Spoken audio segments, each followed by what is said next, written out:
RTC Asia ఖండంలోనే ఒక గొప్ప సంస్థ. తెలంగాణ వస్తే మా జీవితాలు బాగుపడతాయని తెలంగాణ ఉద్యమ సకల జనుల సమ్మెలో నహీ చలేగా బస్కా పయ్యా నహీ చలేగా అని తెలంగాణ సాధనలో వాళ్ళ భాగస్వామ్యాన్ని చూపెట్టారు. కానీ తెలంగాణ రాష్ట్రం ఏర్పడ్డ తర్వాత ముఖ్యమంత్రి వైస్రాయ్ హోటల్లో సమావేశం పెట్టి ఆర్టీసీ కార్మికులకు అనేకంగా లాభాలు చేస్తారు కావచ్చు అనుకున్నారు.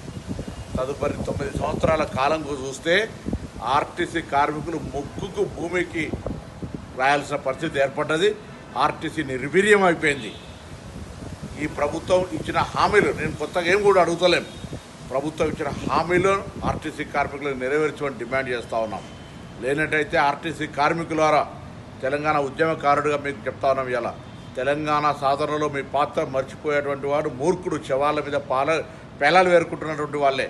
కానీ రాబోయే కాంగ్రెస్ ప్రభుత్వంలో సోనియా గాంధీ గారు ఇచ్చిన తెలంగాణలో తప్పకుండా మీకు న్యాయం జరిగే విధంగా కార్యక్రమం తీసుకుంటామనే విశ్వాసాన్ని ఇస్తా ఉన్నాం.